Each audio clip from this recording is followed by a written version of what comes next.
สองสังคมวุ่นวายสุดแสนอาวรณ์วันกลัวโลกจะรุ่มร้อนวันธรรมจะลับลอย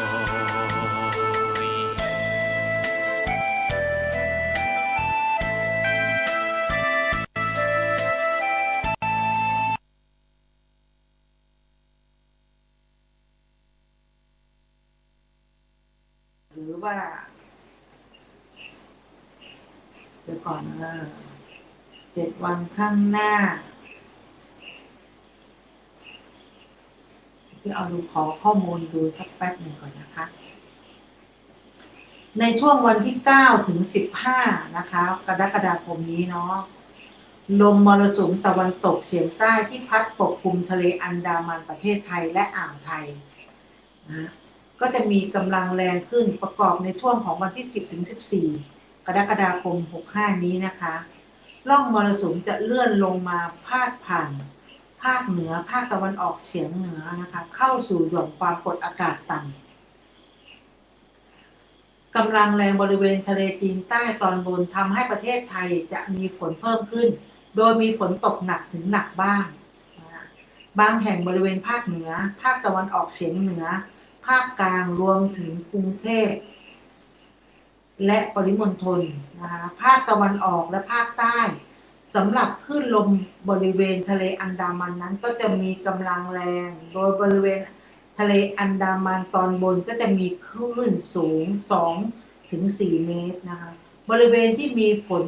ฟ้าคะนองเนี่ยมีคลื่นสูงมากถึง4 เมตรก็คือทะเลอันดามันตอนล่างและอ่าวไทยตอนบนมีคลื่นสูงถึง2 ถึง 3 เมตรบริเวณที่มีฝนฟ้าคะนองเนี่ยเขาจะมีคลื่นสูงกว่า3 เมตรเลยนะคะ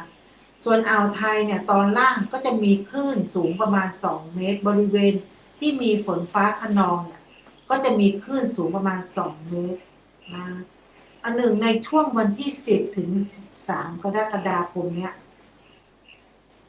ความกดอากาศต่ำกำลังแรงที่ปกคลุมด้านตะวันตกของประเทศฟิลิปปินส์เนี่ยมีแนวโน้มว่าจะทวีกำลังแรงขึ้นนะคะปกคลุมด้วยเขาบอกว่ามีแรงขึ้นและเคลื่อนตัวสู่ทะเลจีนใต้นะคะช่วงตอนบนข้อควรระวังนะคะในช่วงวันที่9ถึง14นะคะขอให้ประชาชนบริเวณประเทศไทยให้ระวังอันตรายจากฝนตกหนักถึงหนักบ้างและฝนที่ตกสะสมซึ่งอาจทำให้เกิดน้ำท่วมฉับพลันและน้ำป่าไหลหลากรวมทั้งเพิ่มความระมัดระวังในการสัญจรผ่านบริเวณที่มีฝนฟ้าคะนองนะคะชาวเรือควรเพิ่มความระมัดระวังในการเดินเรือและหลีกเลี่ยงการเดินเรือในบริเวณที่มีฝนฟ้าคะนองนะคะส่วนเรือเล็กบริเวณทะเลอันดามันและอ่าวไทยตอนบนควรงดออกจากฝั่งในช่วงวันที่9ถึง15เนี่ยที่มีฟ้าคะนอง60 ถึง 70ของพื้นที่เนี่ยจะตกหนักมากนะคะอุณหภูมิต่ำสุดก็คือประมาณ23ถึง26องศาเซลเซียสนะคะสูงสุดก็29ถึง36องศาเซลเซียสสูงแต่ก็ไม่ร้อนมากนะคะก็อากาศกำลังสบายๆแต่มันจะมีฝนฟ้านะคะ60 ถึง 80% ของพื้นที่นะคะบางที่ก็จะหนาบางที่ก็จะบางแล้วแต่นะคะก็ให้ทุกคนนะคะระมัดระวังนะคะส่วนวันที่19ตั้งแต่จังหวัดสุราษฎร์นะคะขึ้นมาลมทะเลลมตะวันตกเฉียงใต้ความเร็ว20 ถึง 35 กิโลเมตรต่อชั่วโมงนะคะก็จะมีคลื่นสูงมีฝนฟ้าคะนองนะคะทะเลมีคลื่นสูงเนี่ยก็ตั้งแต่จังหวัดนครศรีธรรมราชลงไปลมตะวันตกเฉียงใต้ความเร็ว15 ถึง 35 กิโลเมตรต่อชั่วโมงทะเลมีคลื่นสูงมากนะคะบริเวณที่มีฝนฟ้าคะนองก็คลื่นฝนเนี่ยจะตกประมาณ2 เมตรนะคลื่นมันจะสูงอุณหภูมิก็ต่ำสุดก็22 ถึง 27 องศาเซลเซียสนะคะอุณหภูมิต่ำสุดก็ประมาณ30 ถึง 37 องศาเซลเซียสนะคะฝนฟ้าก็จะตกประมาณสัก60 ถึง 70 องศานะคะ อันนั้นก็คือทางใต้นะคะช่วงนี้ก็มีพายุเข้าก็ขอให้ทุกคนระมัดระวังนะคะ ไปที่ไหนไปไหนก็แล้วแต่ก็ต้องพกร่มนะคะ หรือเสื้อกันฝนเพราะบางทีบางคนเนี่ยไปโดนฝนมาเนี่ยอาจจะเป็นไข้ได้ก็คือกลับมาถึงเนี่ยเราต้องรีบเขาเรียกว่าอะไรอาบน้ำสระผมมันจะได้ไม่เป็นอะไรนะคะ ก็จะหายบางคนนี่ก็คือไม่ได้อาบไม่คืออาบน้ำแต่ไม่ได้สระผมเนี่ยมันก็สามารถที่จะไม่สบายได้เป็นไข้ได้นะคะก็ให้ระมัดระวังด้วยนะคะในช่วงที่มีฟ้าคะนองนะคะต่อไปอันนี้เราก็พูดเรื่องพยากรณ์อากาศไปแล้วนะคะอันนี้พี่ละออจะมาคุยเรื่องอ่าสภาพอากาศไปแล้วอันนี้เราก็จะมาเช็คข่าว ข่าวช่วงนี้นะคะ ก็จะมีหลายๆเรื่องนะคะ ก็จะเป็นเดี๋ยวก่อนเนาะไทยก็จะเป็นหนังสือพิมพ์นะคะ เดี๋ยวเราจะมาดูว่าข่าวเชียงใหม่ของเรานี่เป็นยังไงบ้างมีอะไรบ้างที่น่าติดตามนะคะ แต่ที่หนักๆก็คือโควิดนี่เขาเรียกว่าช่วงนี้ก็ต้องระมัดระวังนะคะรัฐบาลบอกว่าให้อะไรนะไม่ต้องใส่แมสแต่พี่เราบอกว่าข่าวมันเกิดขึ้นทุกวันนะมีทุกวันที่เขาเรียกว่าอะไรนะที่ตกน้ำที่เป็นโควิดเพิ่มขึ้นสถิตินี่ก็คือสูงขึ้นทุกวันนะไม่ได้ว่ามันจะลดน้อยลงเลย ก็คือให้เราดูแลตัวเองนะคะ ออกจากบ้านถ้าไปเจอผู้คนที่แบบเยอะๆนะคะ เราก็ใส่แมสซะแต่ถ้าเกิดเราอยู่ในที่โล่งเนี่ยเราก็สมควรที่จะเขาเรียกว่าให้มีร่างกายเนี่ยมีสภาพที่หาอะไรนะหาอากาศดีๆนะอันนี้ก็จะเป็นประเพณีนี่ก็ใกล้วันอาสาฬหบูชานะคะอาสาฬหบูชาเนี่ยก็จะเริ่มวันที่13แต่ธรรมสถานเนี่ยเราก็สมัครนะคะคนที่มาปฏิบัติธรรมก็สมัครก็จะมาปฏิบัติธรรมวันที่12กับ13นะคะเพราะ12เรา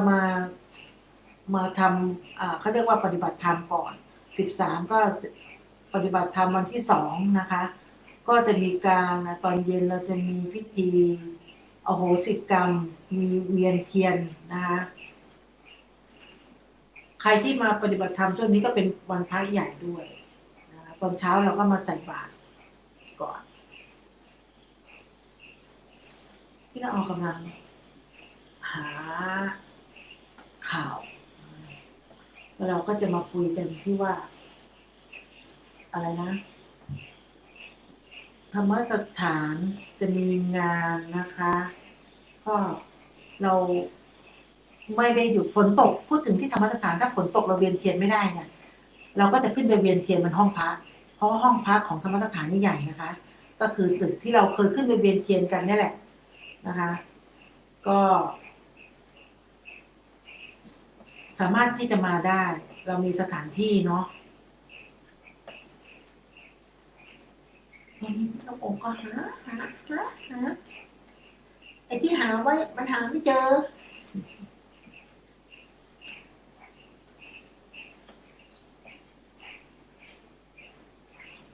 ตอนนี้ก็จะมีข่าวต่างๆมากมายเชียงใหม่นี่ก็มีคนที่เขาเรียกว่ากระโดดเขื่อนเขื่อนแม่เขื่อนแม่กวงใช่ไหมคะสะพานวันนี้พี่ละออ่านข่าวเจออยู่นะคะก็พบศพแล้วนะคะเขาบอกว่าคนไทยเนี่ยเป็นโรคเครียดเยอะเป็นโรคเครียดเยอะเนี่ยก็คือหนึ่งบางคนก็ตกงานสองก็คือไม่มีตกงานแล้วก็เป็นหนี้สินเยอะไมค์อยู่ข้างๆกด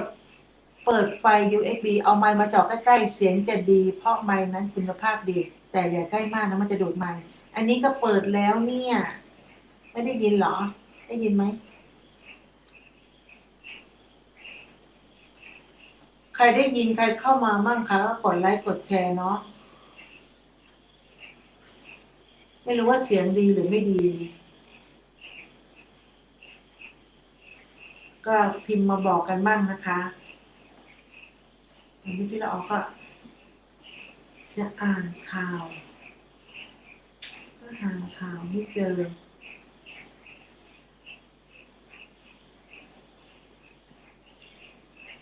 ก็มีแต่ข่าวนายกเนาะ ข่าวนายก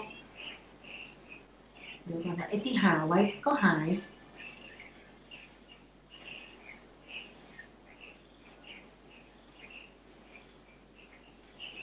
ขออภัยนะคะ วันที่9มานี่ดีกว่า เราหาข่าวไม่เจอนะคะ เราก็มาข่าวทั่วไทย หลวงพี่วัดบางฝ้ายนะคะ ใส่แต่สบง โดดลงเจ้าพระยาช่วยเด็ก13 ปีกำลังจะจมรอดตายนะคะ อันนี้ข่าวพระดีๆก็มีเยอะนะเราก็จะมาดูข่าวเขาบอกว่าหลวงพี่วัดบางฝ้ายใส่สบงกระโดดน้ำช่วยเหลือเด็ก15ที่กำลังจะจมแม่น้ำเจ้าพระยาโดยเข้าช่วยพากลับฝั่งได้อย่างปลอดภัยอย่างรอดปาฏิหาริย์ย้ำจุดนี้อันตรายมากมีเรือใหญ่ผ่านแล้วก็ทำคลื่นซัดอาจจมน้ำได้หากว่ายน้ำไม่แข็งแรงก็ถือว่าหลวงพี่นี้ก็เก่งนะคะโอ้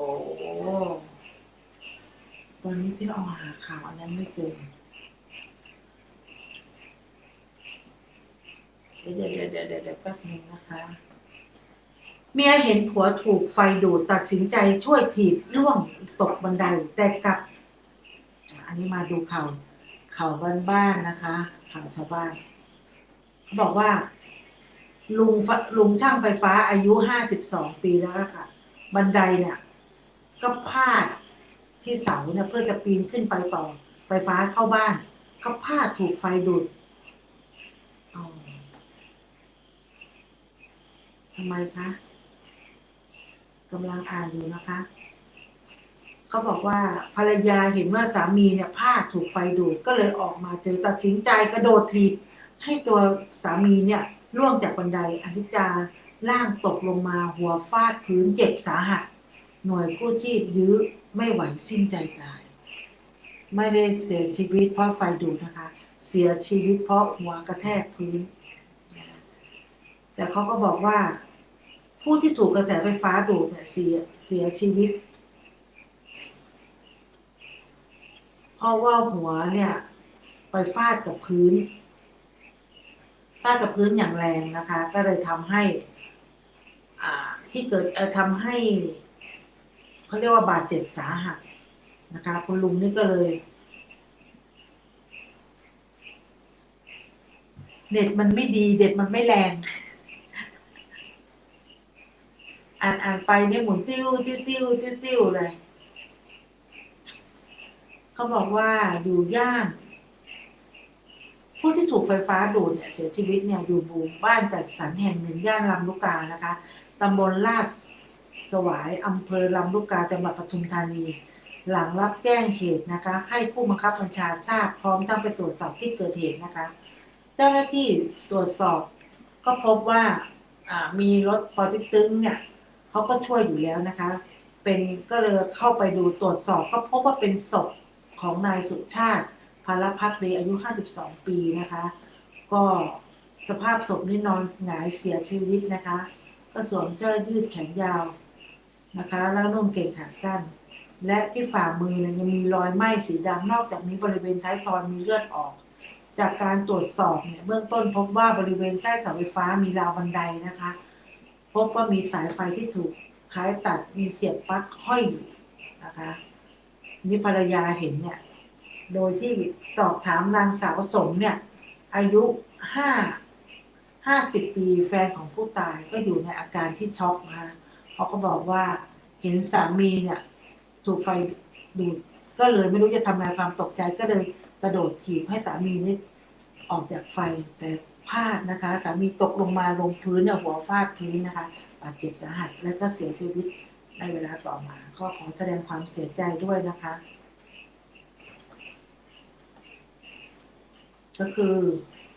ช่วงนี้นะคะมันก็อันตรายไฟฟ้าไม่ว่าจะไฟหรือว่าฝนตกหนักๆเนี่ยก็ต้องระวังนะคะมีได้หลายอย่าง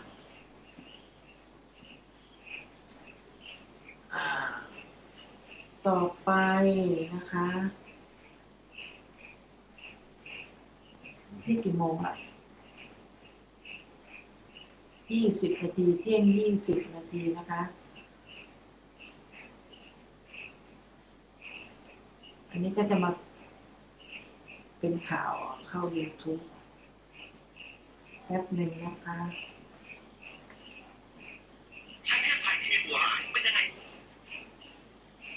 พี่ละอ่อนนี่เคยได้จัดรายการนะคะที่เป็นรายการผีแต่ตอนเนี้ยไม่ได้จัดก็คือไม่อยากจะเล่าแล้วค่ะแต่เราจะมาหาไอ้นี่กันดีกว่านิทานพื้นบ้านนะคะ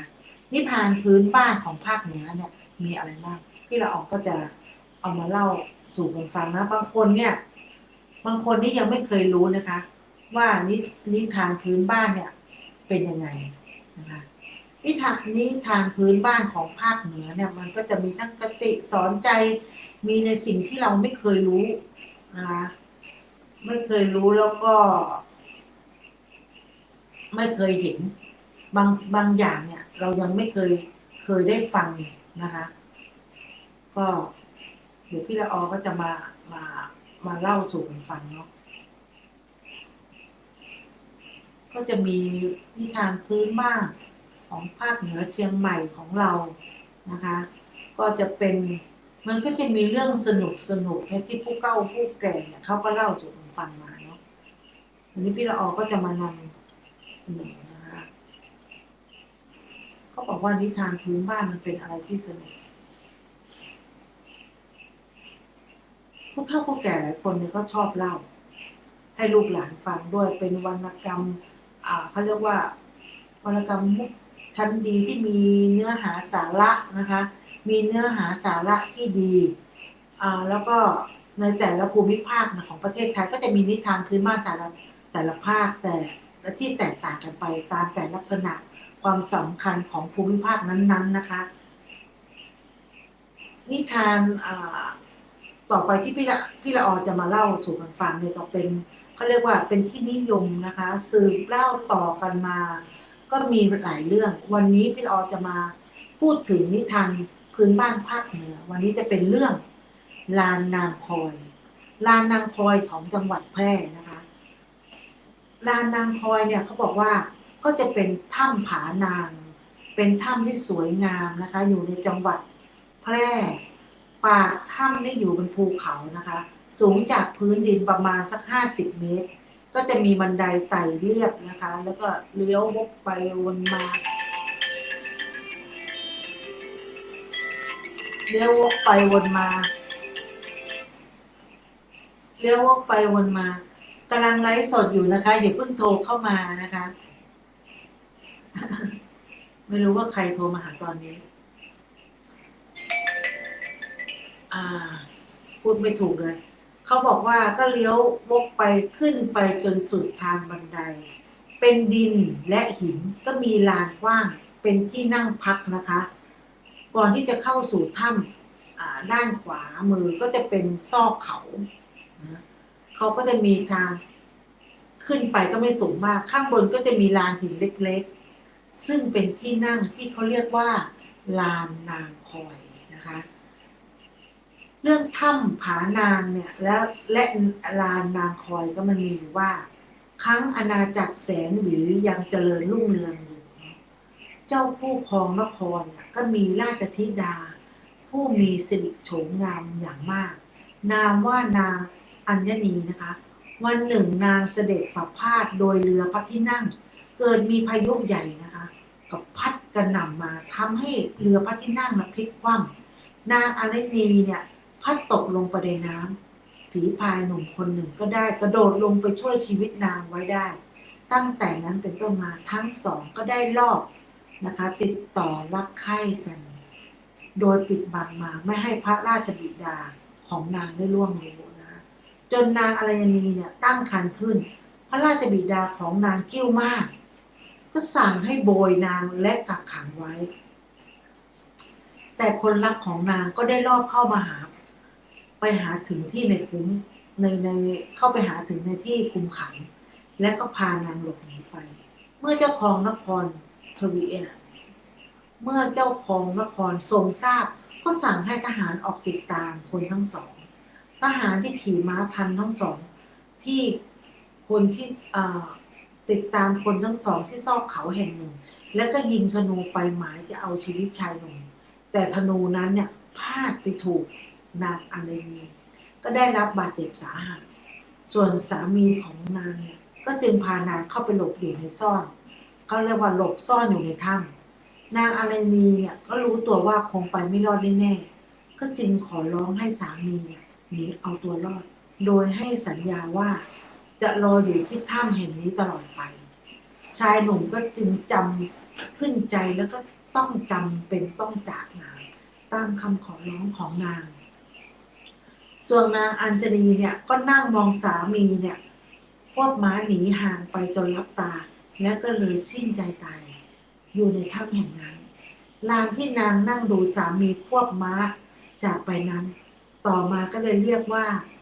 ลานนางคอยนะคะส่วนถ้ำแห่งนั้นก็ได้ชื่อว่าถ้ำผานาง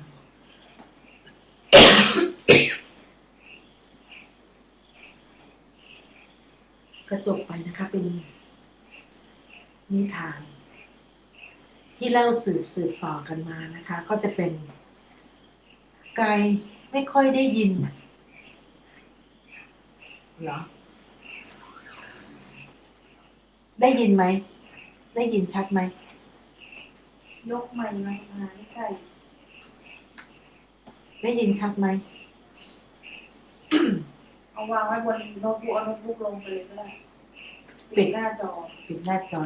เดี๋ยวแป๊บนึงนะคะเดี๋ยวยกเอาไม้เข้ามาใกล้ๆนะคะอาจจะได้ยินแล้วเนาะอันนั้นเป็นถ้ำนางคอยนะคะที่เราเล่ากันไปนะคะต่อไปเนี่ยก็จะมีอันนี้ดีกว่าเราอาจจะมาเล่าเรื่องเป็นนิทานเหมือนกันนะคะที่พี่ละออได้หาไว้เดี๋ยวรอสักแป๊บแน่เดี๋ยวละเป็นนิทานพื้นบ้านของภาคเหนือนะคะเรื่องเชียงดาวเชียงดาวคืออะไรนะคะในอดีตการมีนครแห่งหนึ่งนามว่านครพะเยากษัตริย์ผู้ครองนครมีราชธิดา6 องค์แล้วก็มีโอรสเนี่ยองค์สุดท้ายนามว่าเจ้าคำแดงนะคะเจ้าคำแดงเนี่ยอายุ16 พรรษาแล้วนะคะราชธิดาทุกองค์เนี่ยสมรสหมดแล้วกับเจ้าเมืองต่างๆสำหรับเจ้าคำแดงเนี่ยก็เป็นผู้กล้าหาญเข้มแข็งในการสงครามยิ่งนักทรงโปรดการออกป่าล่าสัตว์อยู่เสมอนะคะครั้งหนึ่งก็มีกองทัพเขาบอกว่ากองทัพนายฮ้อยมาล้อมนครพะเยาพระราชาก็ทรงเรียกเขยทั้ง6นะคะ6 องค์มาถามว่าศึกครั้งนี้ใครจะเป็นผู้อาสาออกไปปราบปรามนะคะเขยทั้ง6นิ่ง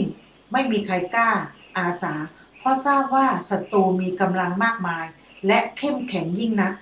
ดังนั้นพระราชาจึงตรัสเรียกเจ้าคำแดงออกมา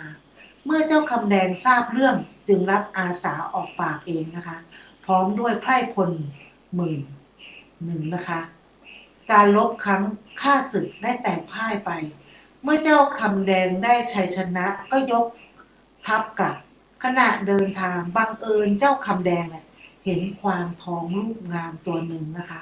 ก็อยากได้เพื่อนำไปถวายพระบิดาจึงสั่งให้พวกทหารเข้าล้อมเมื่อไพร่พลเข้าล้อมอย่างกระชั้นชิดเข้าไปมากควานก็ตกใจกระโจนหนีออกทางด้านเจ้าคำแดงดังนั้นเจ้าคำแดงจึงควบม้าติดตามไปพร้อมด้วยไพร่พล การติดตามในช่วงเวลาหลายวันจากนครพะเยาจนเข้ามาเขตเชียงใหม่จนเข้าใกล้ลูกหนึ่งลูกสองลูกหนึ่งสูงมากเทียบดาวเลยไพ่พลเรียกเขาลูกนี้ว่าสูงเพียงดาวนะคะต่อมาก็ใช้ชื่อเป็นเชียงดาวก็คือถ้ำเชียงดาวนั่นเองนะคะบริเวณเชิงเขาเป็นทุ่งกว้างกวางทองวิ่งหายไปในป่าต้องใช้เวลาค้นหาเป็นเวลานานบริเวณทุ่งหญ้าตรงนี้ชาวบ้านเรียกว่าทุ่งผงวนหรือว่าทุ่งกวางหายนะคะเป็นคำพื้นเมืองแปลว่าสับสนต่อมาพวกทหารได้มองเห็นแต่กายคิดว่าเป็นเนื้อทรายแต่พิจารณาดูดีๆแล้วจึงรู้ว่าเป็นกวางทองนะคะตรงบริเวณนี้ชาวบ้านใช้ชื่อว่าบ้านแม่ทลายก็คือบ้านแม่สายนั่นเองเจ้าคำแดงคงติดตามไปไม่ลดละกวางเห็นจวนตัวก็จึงถอดคราบกวางทองออกไว้เรือนร่างภายในกายเป็นสตรีสาวสวยยิ่งนักนามว่าอินทเหลานะคะแล้วก็หนีต่อไปทั้งหมดจึงรู้ว่ากวางทองเป็นคนหมู่บ้านที่กวางทองเนี่ยถอดคราบออกนี้เรียกว่าบ้านศพคลามนะคะก็คือทางเข้าปากทางเข้าทางแพร่นะคะอินท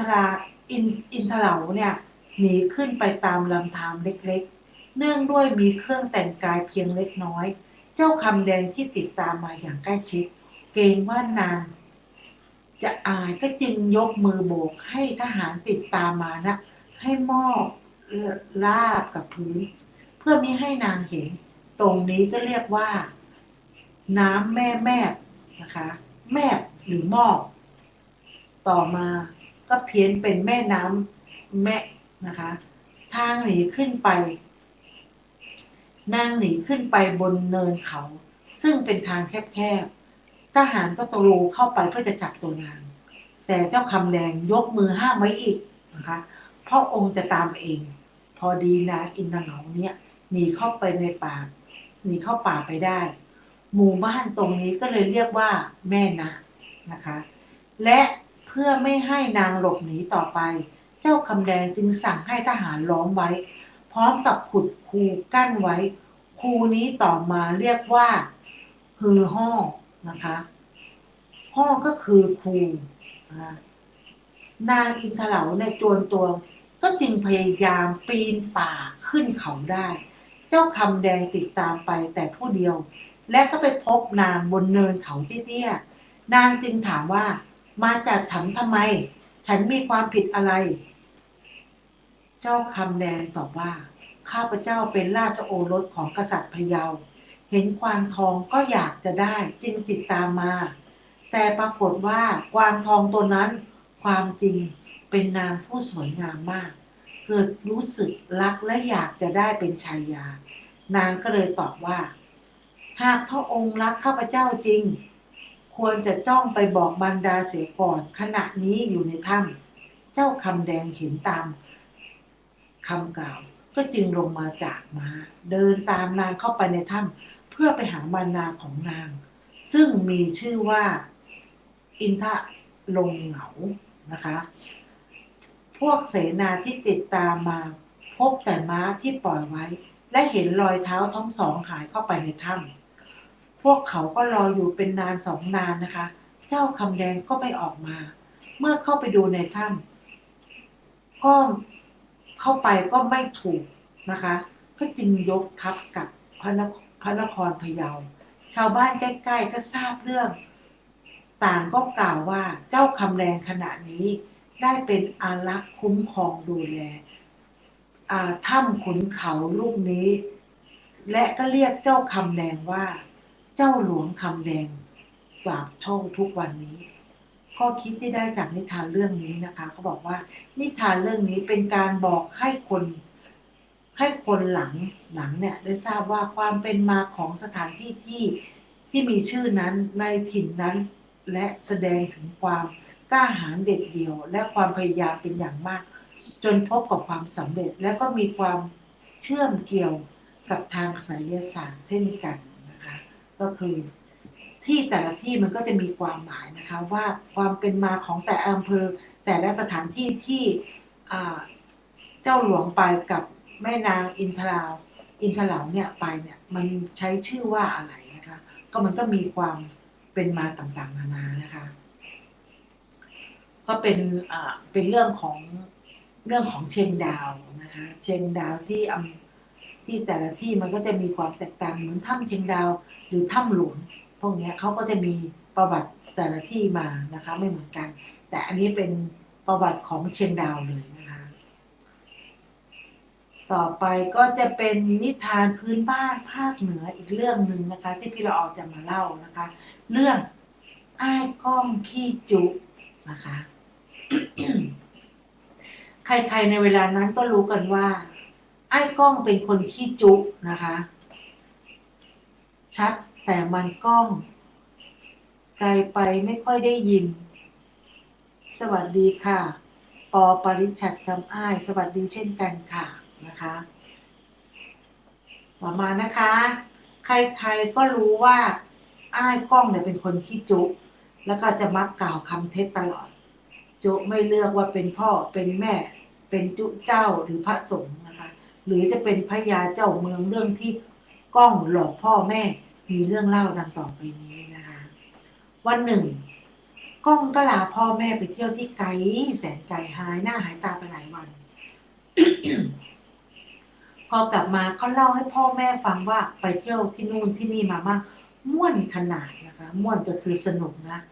ม่วนมากๆนะคะค้าขายก็ดีพ่อค้ามัวต่างมัวเขาเรียกว่าต่างมัวหลังนะ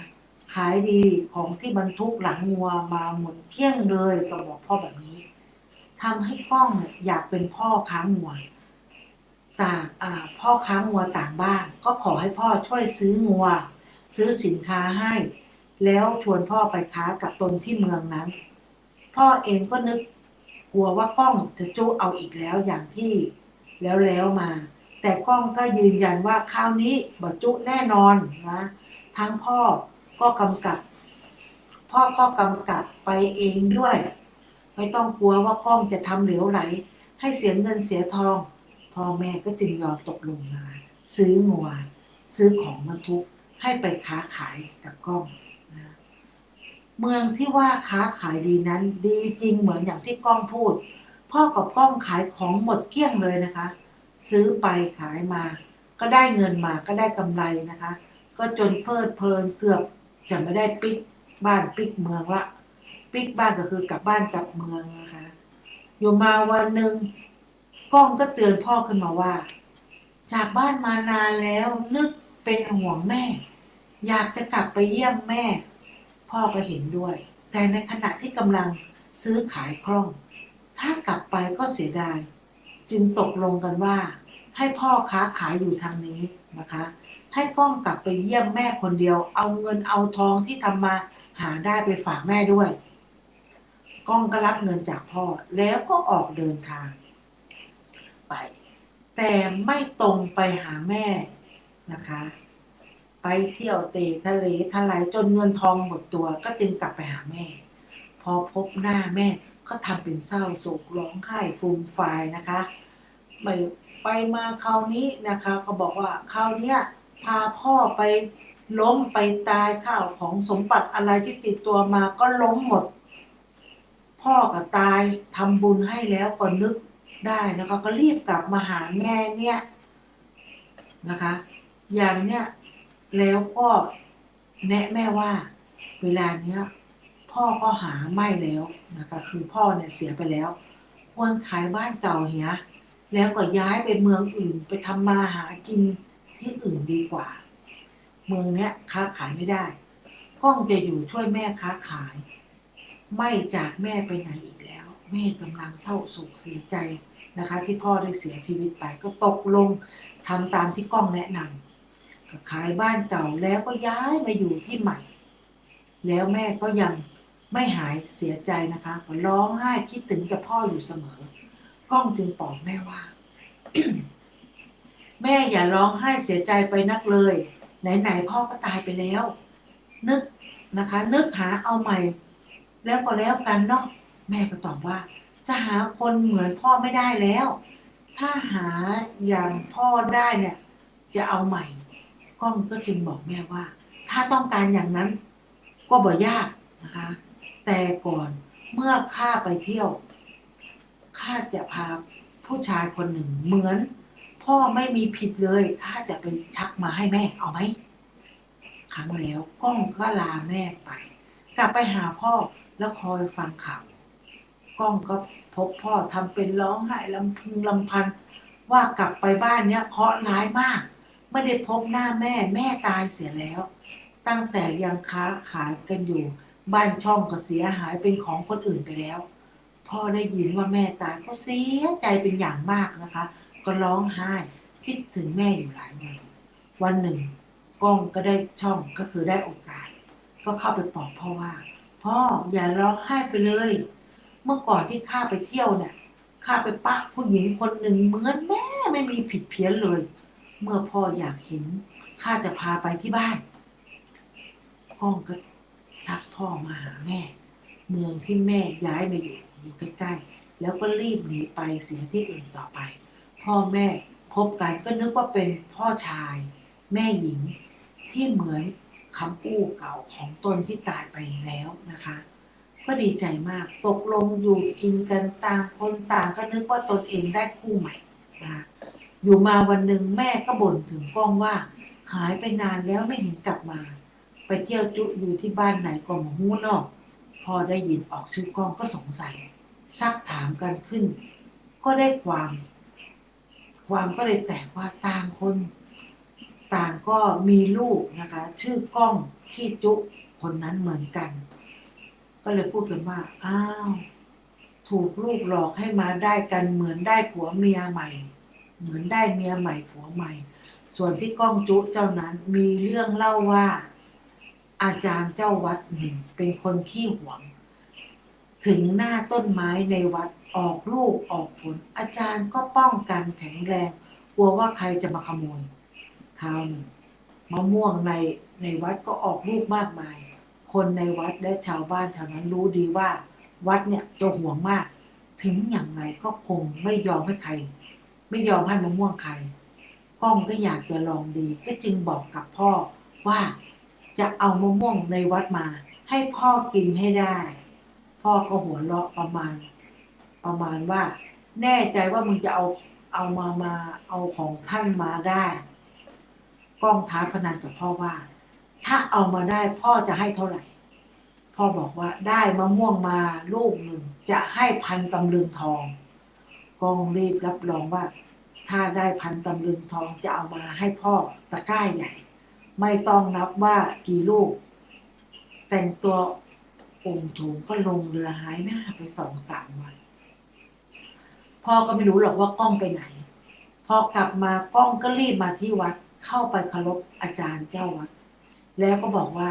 ข้าเจ้าเป็นคนรับคำสั่งท่านพญาเจ้าเมืองให้มาตรวจดูสถานที่ในวัดท่านจะมาแปลงก็คือสร้างหอหลวงท่านให้มาถามอาจารย์ก่อนว่าจะยอมอนุญาตให้สร้างหรือไม่อาจารย์เจ้าวัดเห็นก้องแต่งตัวภูมิฐานท่าทางดีก็นึกว่าเป็นพญาเจ้าเมืองใช้ให้มาจริงๆก็บอกอนุญาตให้ก้องเที่ยวเดินไปทั่ววัดตรวจไปพานเอาเชือกเที่ยววัดตรงนั้นตรงนี้ทำเหมือนจริงเชือกก็เที่ยววัดไปทั่วครั้งวัดแล้วก็จดจนได้เสร็จก็บ่นดังๆให้เจ้าวัดได้ยินว่าเสียดายเนาะมะม่วงต้องตัดหอหลวงนี้ใหญ่โตมากกินที่ไปถึงต้นมะม่วงพวกนี้ด้วยอาจารย์เห็นว่าได้หอหลวงใหญ่ถึงจะตัดมะม่วงสักต้นก็ยอมและเมื่อไปไหนๆก็จะตัดมะม่วงอยู่แล้วก้องก็ต้องเก็บเอาลูกไปบ้างนะคะไม่ต้องหวงเอาไว้เหมือนแต่ก่อนทั้งก้องก็เป็นคนที่จะไปให้เจ้าพญาเมืองมาแบ่งแปลงหอหลวงในวัดนี้ก็จึงให้ก้องเก็บมะม่วงเอาไปตะกร้าหนึ่งก้องก็เอามะม่วงไปให้พ่อ พอร้องทวงตำลึงทองตามที่พ่อสัญญาไว้ พ่อกลับร้องด่าเอาว่ามึงรู้จักจุ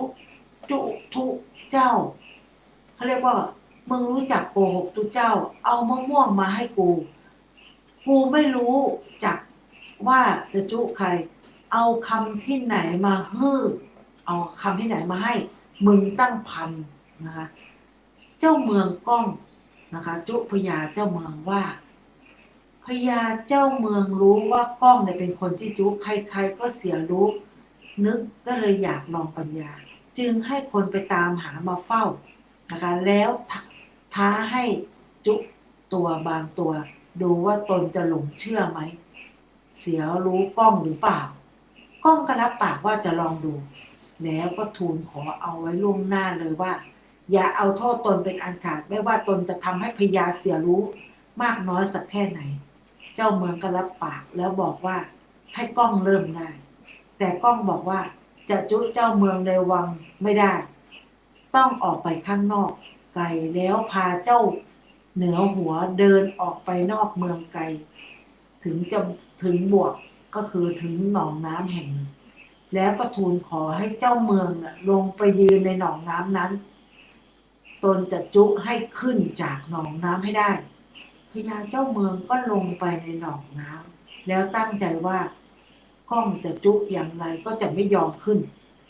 พอเจ้าเหนือหัวลงไปอยู่ในหนองเรียบร้อยแล้วก้องก็ร้องทูลว่าข้าพเจ้าจุให้เดินทางออกจากวังมานอกเมืองไกลแค่นี้แล้วส่วนที่จุให้ลงไปอยู่ในน้ำนั้นจะขึ้นหรือไม่ก็ตามพระหฤทัยทูลก้องกล่าวดังนั้นก็ถวายบังคมลากลับไปเสียเฉยๆพญาเจ้าเมืองก็รู้ว่าเสียท่าไอ้เจ้าก้องเสียแล้วและตั้งแต่เสียรู้ก้องวันนั้นแล้วก็ผูกใจเจ็บอยู่เสมอวันหนึ่งก็ให้จับก้องลงโทษให้เอาใส่หีบนะคะแล้วก็ใส่ไม้ล่อก็คือผูกแค่คอแล้วก็แขวนเอาไว้บนต้นไม้ที่ใกล้ทางหลวงเขาเรียกว่าแขวนประจานเอาไว้7 วัน 7 คืนให้คนเนี่ยให้คนดูเนี่ยไม่ว่าจะเป็นคนไหนเดินไปเดินมาก็อาจจะให้เจ้าจุเหนือหัวเนี่ยเมื่อครบกำหนด7 วันแล้วจะให้โค่นต้นไม้ต้นแม่น้ำไปให้ก้องจมน้ำอยู่ในขีบใบนั้นให้ได้ผู้คนก็พามาดูไอ้ก้องที่จุกันมากมายในเย็นนั้นที่ก้องจะต้องตายนั้นเผอิญไอ้เงี้ยวตาเงี้ยวตาฟางคนหนึ่งเดินงุ่มง่ามมาก้องแลเห็นแต่ไกลก็ดีใจมากร้องเรียกให้เขาเข้ามาใกล้ๆเงี้ยวตาฟางจึงถามว่าก้องเป็นใครก้องก็บอกว่าตนเป็นคนตาบอดหมอรักษาเอาใส่หีบแขวนไว้เวลาเนี้ยตาหายแล้วเห็นดีแล้วเงี้ยวตาฟางก็อยากจะตาดีบ้างจึงขอให้ก้องน่ะช่วยเอาตัวเองเนี่ยใส่หีบแขวนไว้เงี้ยวจึงช่วยก้องออกมาแล้วเข้าไปอยู่ในหีบแทนพอครบกำหนด7 วันเพชฌฆาตก็มาโค่นต้นไม้เจ้าเมืองแปลกใจว่าเหตุใดก้องตากน้ำแล้วยังไม่ตายก้องจึงกุเรื่องขึ้นมาว่าตกน้ำไปจริงๆแต่ไม่ตายได้ไปเที่ยวเมืองพญานาคเมืองนั้นสนุกมากมีแต่ผู้หญิงงามๆทั้งเมืองไม่มีผู้ชายเลยแล้วขยายเรื่องจนเจ้าเมืองอยากไปบ้างก็ขอให้ก้องช่วยจัดการในการเที่ยวเมืองพญานาคก้องจึงเอาเจ้าเมืองใส่หีบทิ้งน้ำเป็นอันว่าพญาเจ้าเมืองไม่ได้กลับมาครองบ้านครองเมืองอีกต่อไปนะคะเสียงเบาไปครับสวัสดีค่ะคนเมืองใต้ ตะโกนเสียงแหบแล้วค่ะชัดค่ะแต่มันกล้องเนาะก็สวัสดีคนเมืองใต้นะคะก็เหลืออีก10 นาทีสุดท้ายนะคะก็วันนี้จะขอพักนิทานภาคเหนือนี่เขาเรียกว่านิทานพื้นบ้าน เอาไว้ก่อนนะคะไว้พรุ่งนี้พี่ละออจะมาเล่าเรื่องใหม่ๆไม่ว่าจะเป็นผาวิ่งชู้มีหลายเรื่องเลยนะคะเป็นนิทานพื้นบ้านของทางภาคเหนือโดยตรงเลยนะคะ ก็จะมาเล่าสู่ให้ฟังอีกเพราะว่ามันเหลือเวลาอีก10 นาทีพี่ละออก็จะมาพูดเรื่องเกี่ยวกับการปฏิบัติธรรมนะคะการเวียนเทียนวันอาสาฬหบูชาเดี๋ยวพี่ละออ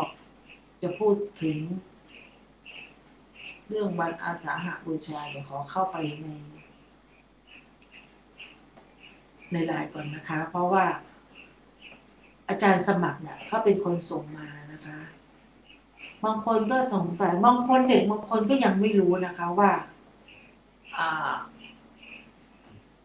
วันอาสาฬหบูชาเนี่ยเกิดขึ้นมาได้ยังไงเดี๋ยวขอดูแป๊บหนึ่ง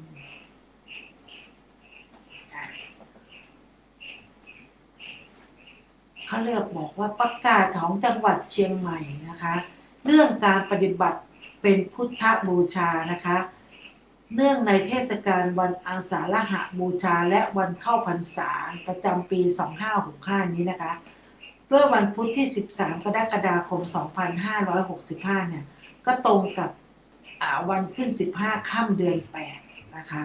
เป็นวันสำคัญทางพระพุทธศาสนาก็เรียกว่าวันอาสาฬหบูชามีเหตุการณ์สำคัญเกิดขึ้นอยู่3 ประการคือ 1. ปฐมเทศนานะคะพระธรรมเทศนาคือการแรกนะคะก็เป็นวันคล้ายวัน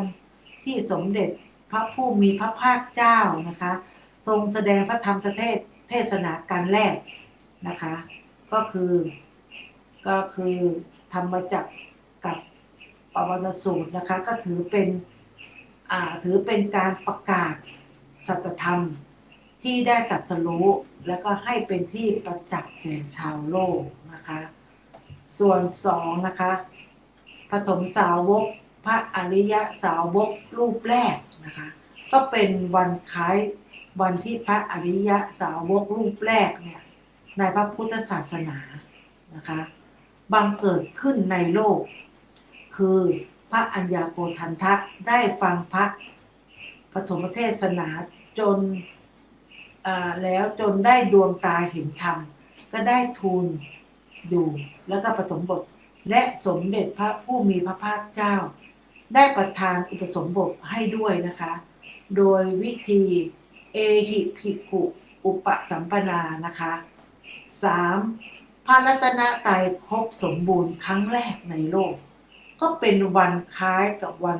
พระรัตนตรัยอันเป็นที่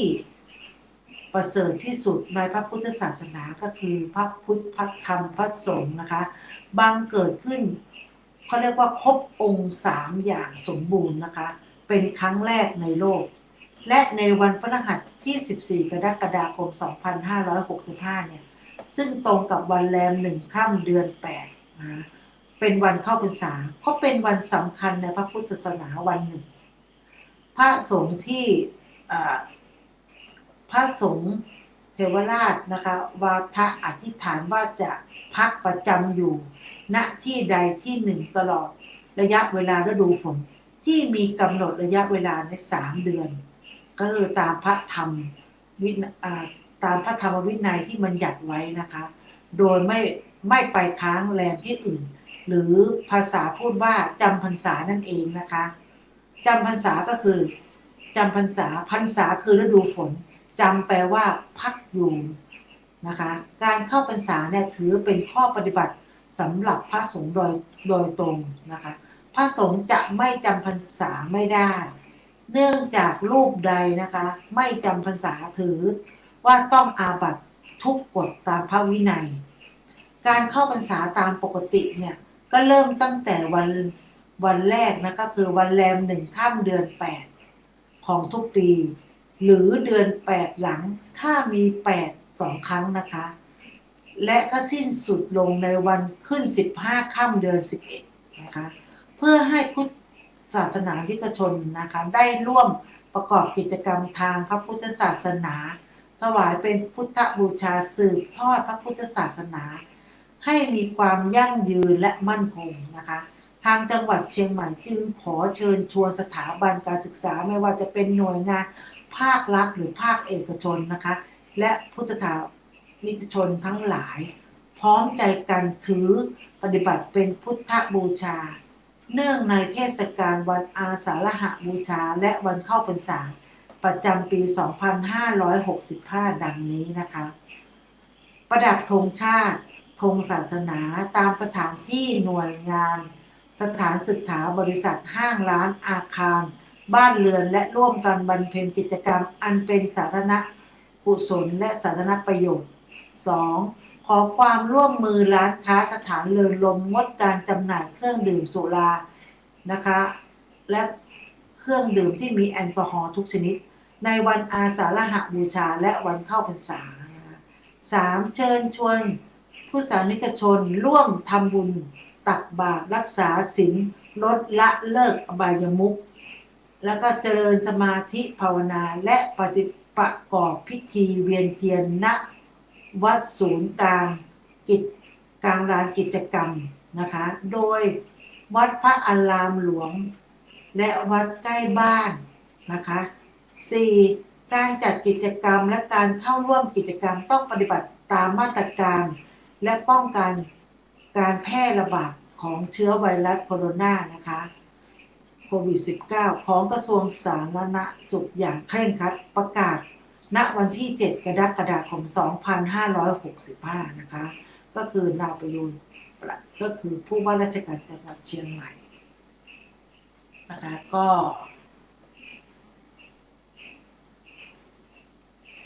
เป็นประกาศที่ของทางจังหวัดเชียงใหม่ได้ประกาศไว้ก็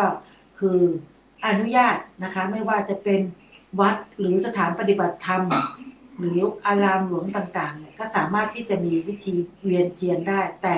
ก็ให้อยู่ในดุลพินิจของแต่ละสถานที่ว่าเว้นระยะห่างหรือก่อนที่จะเข้ามาปฏิบัติธรรมเนี่ยก็ต้องมีการ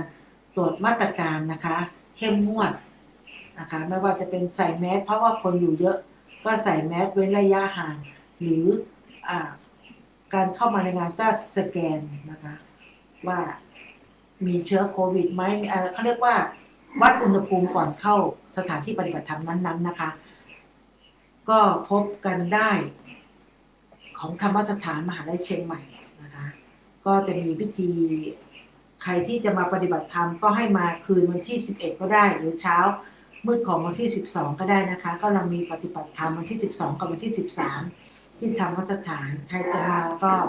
มาได้นะคะก็คือข้าวปลาอาหารมีอยู่แล้ววันที่13เราจะมีการเวียนเทียนและพิธีอโหสิกรรมนะคะใครอยากจะมาตั้งโรงทานก็ได้นะคะก็เหมือนทุกครั้งนะที่พี่ละออจะมีทั้งดอกไม้อาจจะมีน้ำปานะ